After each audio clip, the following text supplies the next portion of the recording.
মুখ্যমন্ত্রী কেন্দ্রে কি সিন্ডিকেটের দাপট? 50,000 টাকা না দিলে খুনের হুমকি। বিজেপি কর্মীর বিরুদ্ধে থানায় অভিযোগ। আগরতলা তুলসীবতীর মারুতি স্ট্যান্ডকে ঘিরে ফের উঠল গুরুতর অভিযোগ। এক গাড়ি চালকের অভিযোগ, গাড়ি কেনাকে কেন্দ্র করে বিজেপি কর্মী তনুজ দাশগুপ্ত তার কাছ থেকে 50,000 টাকা দাবি করেন। টাকা না দিলে প্রাণ নাশ এবং গুলি করে হত্যার হুমকি দেওয়া হয়েছে বলেও অভিযোগ। ঘটনার পর পশ্চিম আগরতলা থানায় লিখিত অভিযোগ দায়ের করেছেন অভিযোগকারী। অভিযোগ অনুযায়ী দীর্ঘদিন ধরেই জোরপূর্বক টাকা আদায়ের চেষ্টা চলছিল। মঙ্গলবার বিষয়টি চরমে পৌঁছালে আতঙ্কিত গাড়ি চালক থানার দ্বারস্থ হন। ঘটনাকে ঘিরে এলাকায় ব্যাপক চাঞ্চল্য ছড়িয়েছে। বিরোধীদের প্রশ্ন, যে সরকার আইনের শাসনের কথা বলে সেই সরকারের আমলে যদি প্রকাশ্যে তোলাবাজি ও প্রাণনাশের হুমকির অভিযোগ ওঠে, তাহলে সাধারণ মানুষের নিরাপত্তা কোথায়? অভিযোগ সত্য হলে এটি অত্যন্ত গুরুতর বিষয়।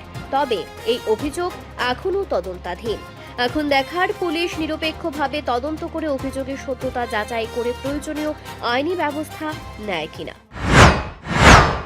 সিন্ডিকেটে তনুজ আইছিল, আইসিরা আমার জিজ্ঞেস করতেছে বিট্টুকে সিন্ডিকেটের নিয়ে। আমি হয় সিন্ডিকেটের গাড়ি চালাই আনে। তো তারে কইও ঠিক করে থাকতো, তারে তারে পিটার সামরাড়ি তুলালাম। আমি কি দিছে ও হইছে হেরে কইয়া দিও, জানাই দিও, একটা ফোন করে কইয়া দিও তারে, যাতে স্ট্যান্ডে আইলে যাতে ঠিক করে থাকে। এর আড়াই হুড়াইলাম এক শুদ্ধ দিয়েছিলা, কিতাব মেরা লাগবো গেছিলা। আরও আসলো আমরা স্ট্যান্ডে, আরো পোলাবাইন আসছিল। অন্ত বিভিন্ন পোলাবাইন বিভিন্ন জায়গায় গেছে, গাড়ি নিয়েছিলা, সবাই আইতারছি না। তো ওই আর কি। তারপরে দিয়া হে আমার আর আগেও মানে কইছে কথাটা, আমরা সেক্রেটারি বাবুরেও কইছে যে এমন তোর অবস্থা। হে বলে টাকা চাইছে কিছুদিন আগে। কত টাকা চাই? কি 50,000 টাকার মতো চাইছে না? 50,000 টাকা বলে চাইছে। টাকা না দিলে বলে হেরে গুলি করে মেরা লেবো। টাকা চাইছে ওই তনুজ দাশগুপ্ত। কি করে সে? সে তো জানি না কি করে, এমনি তো দেখি আসলে মানে তিলক সিলক লাগে, ঘোরাগাড়ি করে, কিন্তু কি পার্টি করে? বিজেপি পার্টি করে। কারণ প্রত্যেক মিছিলে টিছিলে আমরা দেখি। কিন্তু এরকম আইসিরা কইলো যে এই জিনিসটাই আর কি। টাকা চাওয়ার কারণটা কি? এটা তো ঠিক আমি কই পারতেছি না কি কারণে, কিন্তু এটা কি গাড়ি কিনছে দিকে বলে হাত থেকে টাকা খুঁজছে।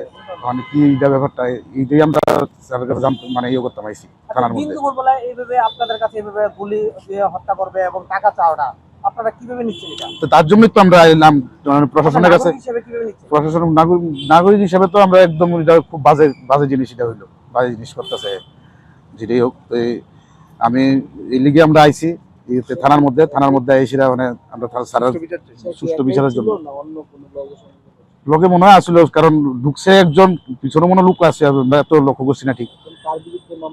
আমরা হের বিরুদ্ধে মামলা করতাম চাই যে হের যদি মেরা লাই আমরা কি করবো? আমরা স্ট্যান্ডার্ড মানুষ, আমরা স্ট্যান্ডার্ড শ্রমিক। এই বিষয়টা নিয়ে কি আগামী দিনে আপনার কোনো আমি তো আমরা সিএম সাহেবের কাছে দ্বারস্থ হবো জিনিসটা, এটা যদি থানা বাবু যদি সুষ্ঠু বিচার না করে। কি নাম ওর, যার কাছে টাকা চাইছে ওর নাম? ওর নাম হচ্ছে বিট্টু শুভঙ্কর কি কর্মকার। মানে কোন সিন্ডিকেটে? আর তুলসীবতী সিন্ডিকেটে, তুলসীবতী মাঝি সিন্ডিকেটে। কতদিন ধরে গাড়ি চালা? আর অনেক বছর ধরে এসেছি। রিপোর্ট সংবাদ প্রতীক্ষা।